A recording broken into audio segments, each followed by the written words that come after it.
Ce tip de bijuterii să porți pentru a-ți exprima feminitatea și a face bărbații să-și dea coate când te văd? Alege bijuterii subtile și delicate care să completeze cu eleganță fiecare ținută, precum 1. Coliere subțiri și delicate. Se potrivesc frumos pe gât și adaugă o notă feminină subtilă la ținutele tale. Poți alege pandantive cu forme florale sau simboluri care să-ți reprezinte personalitatea. 2.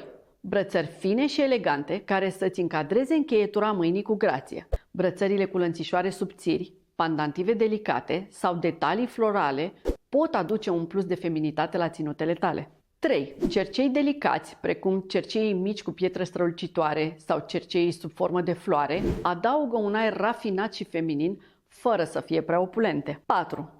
Inele discrete și elegante care să-ți pună în valoare mâinile cu delicatețe. Poți alege inele subțiri, clasice sau inele cu pietre mici și strălucitoare.